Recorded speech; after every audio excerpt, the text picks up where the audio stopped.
Breaking news చూస్తున్నాం. గాంధీ భవన్ లో ఇవాళ మధ్యాహ్నం 2 గంటలకు సీఎం రేవంత్ రెడ్డి అధ్యక్షతన టీపీసీసీ విస్తృత స్థాయి కార్యవర్గ సమావేశం జరగనుంది. ఈ సమావేశంలో తెలంగాణ కాంగ్రెస్ వ్యవహారాల ఇన్ఛార్జ్ దీపాదాస్ మున్షితో పాటు ఏఐసీసీ ఇన్ఛార్జ్ కార్యదర్శులు, డిప్యూటీ సీఎం పట్టి విక్రమార్క, పలువురు మంత్రులు పాల్గొనున్నారు. రాష్ట్రంలో కాంగ్రెస్ పార్టీ అధికారంలోకి వచ్చిన తర్వాత తొలిసారిగా జరుగుతుండటంతో ఈ సమావేశానికి ప్రాధాన్యం ఏర్పడింది. ఈ అంశానికి సంబంధించి మరింత సమాచారం మా ప్రతినిధి హరీష్ లైవ్ ద్వారా అందిస్తారు. ఎస్ హరీష్, చెప్పండి, అప్డేట్స్ ఏంటి?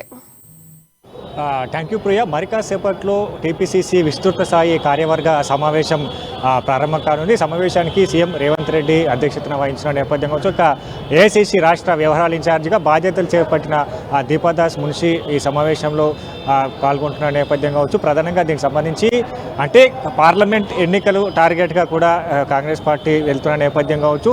ఇప్పుడు పార్లమెంట్ ఎన్నికలకు సంబంధించి ఏ విధంగా వ్యూహాలను అమలుపరచాలి, అలాగే నామినేటెడ్ పదవులు ఏదైతే పార్టీ అధికారంలోకి వచ్చిన తర్వాత ఇప్పుడు నామినేటెడ్ పదవులు భర్తీ చేయాలి కాబట్టి నామినేటెడ్ పదవులు, అలాగే కోటా ఎమ్మెల్సీకి సంబంధించిన ఆ స్థానాలను ఆ అభ్యర్థులు ఎవరికి ఇచ్చే అవకాశాలు దానిపైన కూడా ఈ సమావేశంలో చర్చకు వస్తాయి. అలాగే ఏదైతే డీసీసీలకు సంబంధించి కాంగ్రెస్ పార్టీకి సంబంధించి కొంతమంది ఇతర పార్టీలకు వెళ్ళారు, కొంతమంది పార్టీ నుంచి సస్పెండ్ చేయడం జరిగింది. కాబట్టి ఏదైతే మెదక్ అలాగే ఆదిలాబాద్ మిగతా మల్కాజ్గిరికి సంబంధించి డీసీసీ అధ్యక్షులను ఇప్పుడు భర్తీ చేయాల్సి ఉంది. అయితే గతంలో ఆదిలాబాద్కు సంబంధించి పార్టీ వ్యతిరేకంగా పనిచేసిన డీసీసీ అధ్యక్షుడు సాజిద్ ఖాన్ను సస్పెండ్ చేయడం జరిగింది.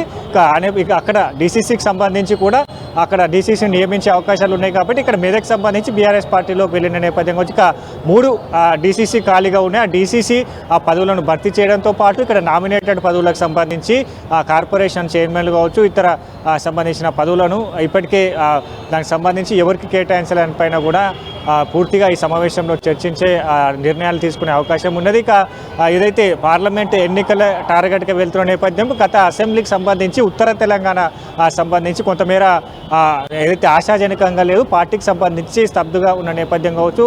అక్కడ ఏ విధంగా పార్టీని బలోపేతం చేయాలి, పార్టీకి సంబంధించిన ఆ కేడర్ను ఏ విధంగా అక్కడ ముందుకు తీసుకెళ్లాలని పైన కూడా ఈ సమావేశంలో చర్చించే అవకాశం కనిపిస్తుంది. ఇక ప్రధానంగా ఏదైతే నామినేటెడ్ కోటా ఎమ్మెల్సీలకు సంబంధించి ఎవరికి ఇస్తే బాగుంటుందనే పైన కూడా ఈ సమావేశంలో చర్చకు వచ్చే అవకాశం కనిపిస్తుంది. ఇక దానికి సంబంధించి అందశ్రీ కావచ్చు, ఇతర 3-4 పేర్లు పరిగణలోకి తీసుకునే అవకాశం ఉన్నది. ఇప్పుడు ఏదైతే పదవులకు సంబంధించి ఏదైతే కార్పొరేషన్లకు సంబంధించి గత అసెంబ్లీ ఎన్నికలకు సంబంధించిన అభ్యర్థులు ఎవరైతే ఉన్నారో వాళ్ళకు టికెట్లు కేటాయించడం పోగా వాళ్ళు బుజ్జగించే ప్రయత్నాలు చేశారు. కాబట్టి వాళ్లకు కోటా ఏదైతే నామినేటెడ్ పదవులు ఇచ్చే అవకాశం ఉంది. ఇంకా ఆ పార్టీకి సంబంధించి ఆ అసెంబ్లీ ఎన్నికలకు సంబంధించి క్రియాశీలకంగా కష్టపడ్డ వారికి ఇప్పటికే ఖచ్చితంగా పదవులు దక్కే అవకాశం ఉంటుందని కూడా కాంగ్రెస్ పార్టీ నేతలు కావచ్చు, సీఎం రేవంత్ రెడ్డి చెప్పిన నేపథ్యం కావచ్చు. ఇప్పుడు ఆ పదవులకు సంబంధించి భర్తీ చేసే అవకాశం ఉన్నది. కాబట్టి దానిపైన కూడా చర్చించి నిర్ణయాలు తీసుకునే అవకాశం ఉంది. ఇక ఏదైతే పూర్తిగా అంటే ముఖ్యంగా ఏదైతే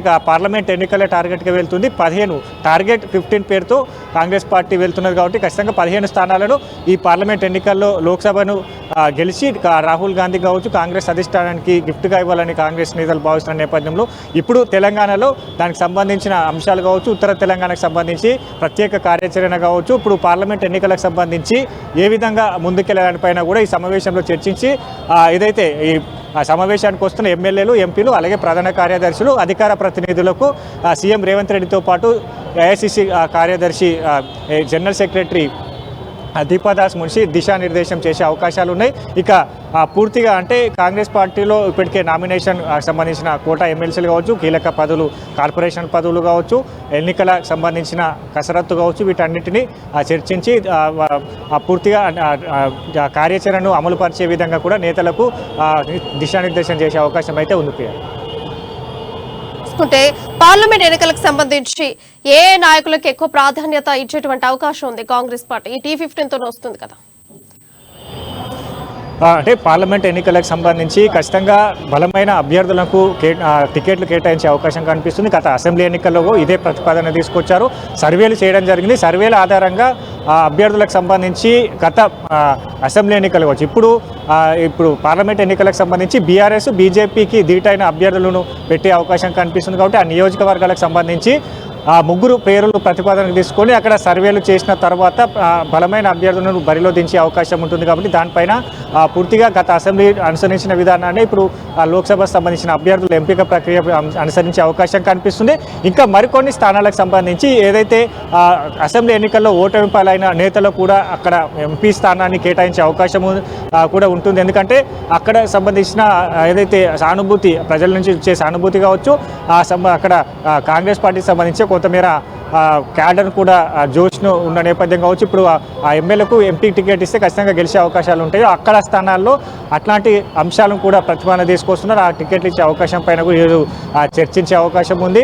ఇక మొత్తంగా పార్లమెంట్ ఎన్నికలకు సంబంధించి ఇప్పుడు బీఆర్ఎస్ బీజేపీకి ధీటుగా వ్యూహాలతో ముందుకెళ్ళాలి. అభ్యర్థుల ఎంపిక ప్రక్రియ మొదలు కాంగ్రెస్ పార్టీ ప్రకటించిన 6 గ్యారంటీలు కావచ్చు, ప్రజలకు సంబంధించిన పూర్తి స్థాయిలో అసెంబ్లీ ఎన్నికలు తర్వాత లోక్సభను టార్గెట్గా వెళ్తున్న క్రమం కావచ్చు. ఖచ్చితంగా ఇప్పుడు 15 స్థానాలను గెలిచే విధంగా వ్యూహాలు అమలుపరిచే అవకాశం ఉంది కాబట్టి ఈరోజు సంబంధించి దానికి పూర్తి స్థాయిలో ఆ నేతలకు దిశానిర్దేశం చేస్తారు.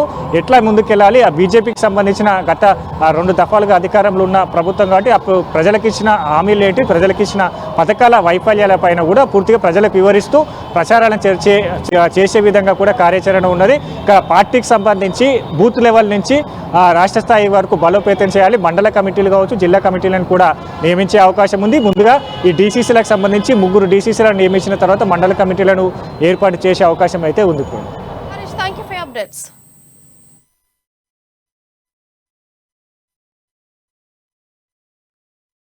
నేతలకు దిశానిర్దేశం చేస్తారు.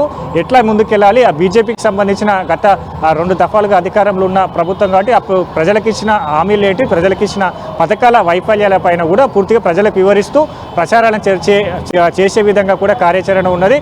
పార్టీకి సంబంధించి బూత్ లెవెల్ నుంచి రాష్ట్ర స్థాయి వరకు బలోపేతం చేయాలి. మండల కమిటీలు కావచ్చు, జిల్లా కమిటీలను కూడా నియమించే అవకాశం ఉంది. ముందుగా ఈ డీసీసీలకు సంబంధించి 3 డీసీసీలను నియమించిన తర్వాత మండల కమిటీలను ఏర్పాటు చేసే అవకాశం అయితే ఉంది. Thank you for your updates.